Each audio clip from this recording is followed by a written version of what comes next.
Chapter 3 is the evil Archie clone. Of course, Coke and Pep knew all about Dr. Herman Warsaw. He was the lunatic who had chased them halfway across the United States, lured them to the house on the rock, and tried to kill them there. Instead, it was Dr. Warsaw who met his end, tumbling out of the infinity room to the rocks below. But none of that mattered right now, because the twins were trapped in a 10-foot tall wire cage that was hanging a few feet over a pool filled with boiling oil. See, I told you Coke and Pep would be lowered into boiling oil, but you didn't believe me. Maybe you'll trust me from now on. The gears turned slowly as the cage dropped a few more inches. Help! Help! Pep screamed as she shook the cage violently. Let us out! Save your breath, Archie Clone said. This truck is totally soundproof. A heavy metal band could do no a concert in here, and the people standing outside wouldn't hear a peep. Are you going to drive us somewhere and kill us? Pep asked desperately. No, of course not, Archie Clone replied. I'm going to kill you right here. Or, to be more specific, I'm going to fry you right here. Hey, you kids aren't French by any chance, are you? That would be ironic. The cage dropped a few more inches. Pep shrieked and began to climb up the sides. Coke desperately looked around for a way out. The bottom of the cage was about a foot above the boiling oil. Dr. Warsaw's dead, Coke shouted at Archie Clone. We were there. We saw it happen. You don't need to kill us anymore. It doesn't matter to me if Dr. Warsaw's dead or alive, Archie Clone said, still smiling. Then why are you doing this? Pep yelled. We never did anything to you. We never even met you before today. True, you didn't, Archie Clone said, but the three of us have something in common. What? Coke asked. TGF, Archie Clone said. You know what that stands for, don't you? The Genius Files. You're one of us? Pep shouted.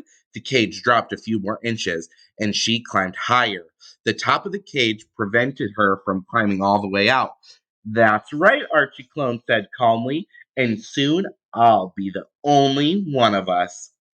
As part of the Genius Files program, which you'd know if you'd read the Genius Files Mission Unstoppable, Dr. Warsaw had selected a small group of the brightest children in America.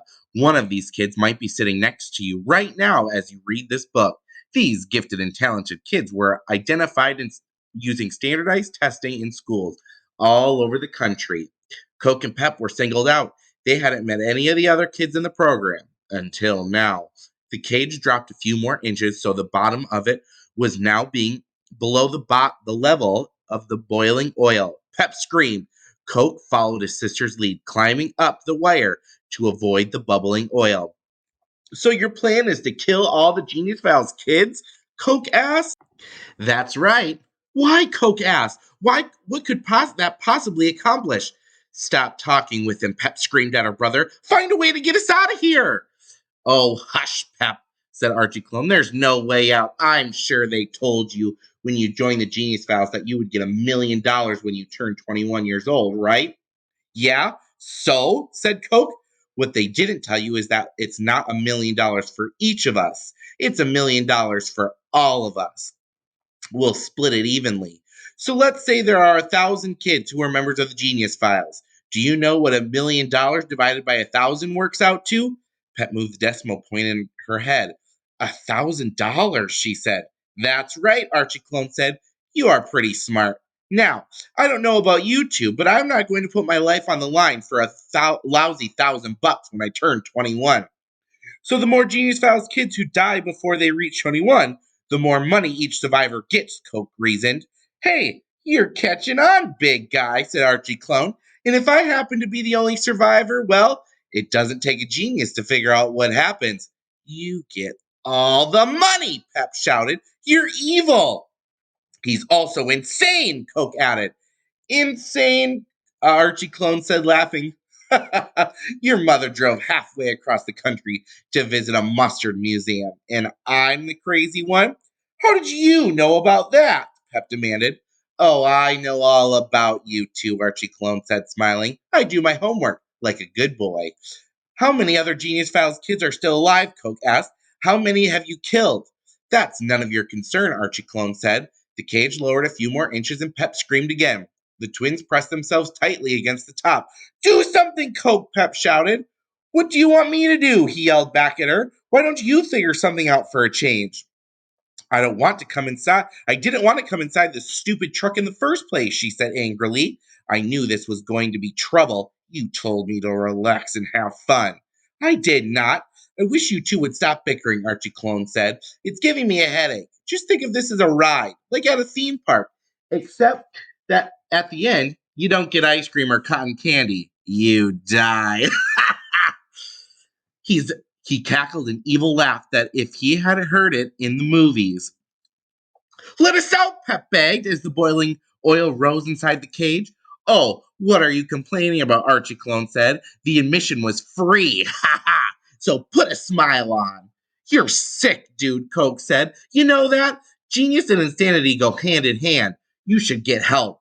Oh, thanks for your expert analysis, Dr. Freud, Archie Clone said sarcastically. I don't know what you're so upset about, Coke. You were gonna die anyway. Now you'll just get it over with, 70 years early. No point in waiting until the last minute, right?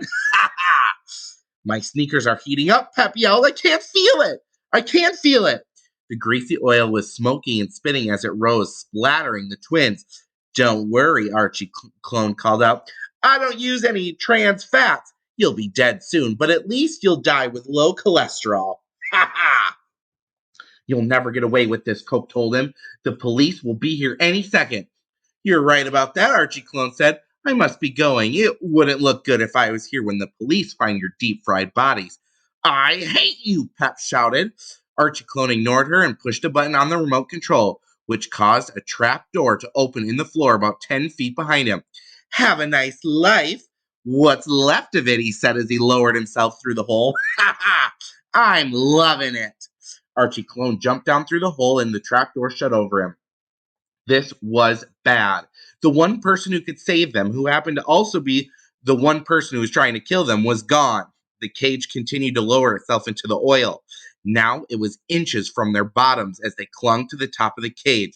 Sweat was pouring off them, dripping into the boiling oil and splattering them. What are we going to do? Pep yelled at her brother. Do you have anything, a tool, a frisbee, anything? Yeah, I happen to have a chainsaw in my pocket, Coke replied sarcastically. Oh, great. What would we do with a frisbee, anyways? Coke asked sharply. Have a catch to help us forget that we're about to become human french fries? I don't know, Pep said. Maybe you could jam the frisbee into those gears or something. Stop the machine. Coke looked at the gear mechanism outside the cage.